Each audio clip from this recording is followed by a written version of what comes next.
ಸಮಾಜಕ್ಕೆ ಒಂದು ಸಮಾಜದ ಕೋಟಾವನ್ನು ವಂಚನೆ ಮಾಡುವಂತದ್ದು ಸೋಷಿಯಲ್ ಕಾಸ್ ಅಲ್ವಾ?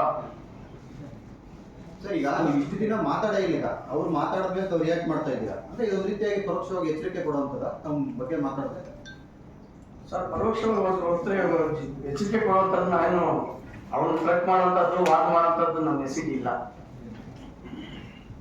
ಇಷ್ಟು ದಿನ ತಾವು ಕೇಸ್ ಹಾಕ್ತೀವಿ ಮತ್ತೆ ಇಂಥ ವಿಚಾರಗಳು ಒಂದು ಬಾಯಿಂದ ಬರಲಿಲ್ಲ, ಆಗ ಒಂದೊಂದು ಹೇಳ್ತಾ ಇದ್ದೀರಾ ತಾವು. ಸರ್, ಇವಾಗ ಯಾಕೆ ಅಂತ ಹೇಳಿದ್ರೆ ಶಾಸಕಾಂಗ, ನ್ಯಾಯಾಂಗ, ಕಾರ್ಯಾಂಗ ಅದರದೇ ಅಂತ ಜವಾಬ್ದಾರಿ ಕೆಲಸ ಮಾಡಬೇಕಾಗ್ತದೆ. ನ್ಯಾಯಾಂಗದಲ್ಲಿ ತೀರ್ಪಾಗಿರುವಂತಹ ಒಂದು ಸಬ್ಜೆಕ್ಟ್ ನ ಇನ್ನ ಶಾಸಕಾಂಗ ಪೆಂಡಿಂಗ್ ಇಟ್ಕೊಂಡಿದೆ ಅಂತ ಹೇಳಿದ್ರೆ ಅದು ತಪ್ಪೇ ಅಲ್ವಾ?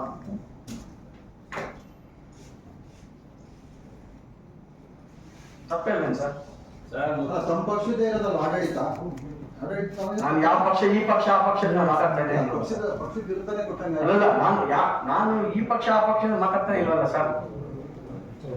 ನಾನು ಯಾವ ಪಕ್ಷ ಅಂತ ಇಂಥ ಪಕ್ಷ ನಾನು ರೆಪ್ರೆಸೆಂಟ್ ಮಾಡ್ತಾ ಇಲ್ವಲ್ಲ sir. Being A responsible person of this city ನಾನು ಮಾತನಾಡ್ತಾ ಇದ್ದೀನಿ ಸರ್. ನಾನೇನು ಕಾಂಗ್ರೆಸ್ ವಕ್ತಾರನಾಗಿದ್ದೇನೆ, ನಾನು ಮಾತಾಡ್ತಾ ಇಲ್ಲ. ಕಾಂಗ್ರೆಸ್ ವಕ್ತಾರ ನಾನೇನು ಮಾತಾಡ್ತಾ ಇಲ್ಲ ಸರ್. ಡಿಫಾರ್ಮೇಶನ್ ಹಾಕಿದ್ದೀರಾ ₹1 ಹಾಕಿದ್ದೀನಿ ಸರ್. ನೋಟಿಸ್ ಕಳಿಸಿದ್ದಾರೆ ನಿನ್ನೆ, ಇನ್ನ ರಿಸೀವ್ ಮಾಡ್ಕೊಡಿ. ಬರೀ ₹1. ಹೌದು. ಕಾರಣ ಸರ್ ಏನು ಸರ್? ₹1 ಅಂದ್ರೆ ಏನು ಯೋಗ್ಯತೆನ ಏನು?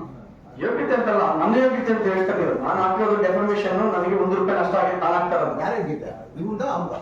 ನಮ್ದು ₹1 ಆಗಿರುತ್ತೆ ಅಂತ ಹೇಳಿ ಡೆಫರ್ಮೇಶನ್.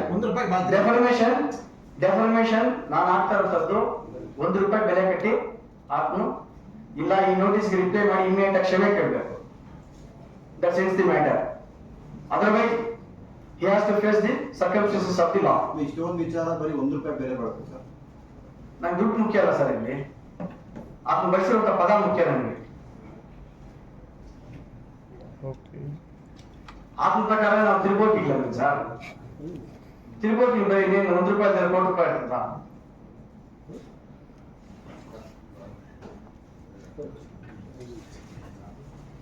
I am fighting what he has used the word.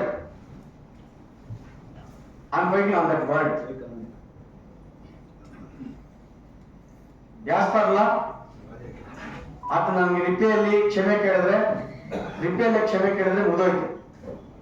Otherwise, he has to be ready to face the circumstances of the law.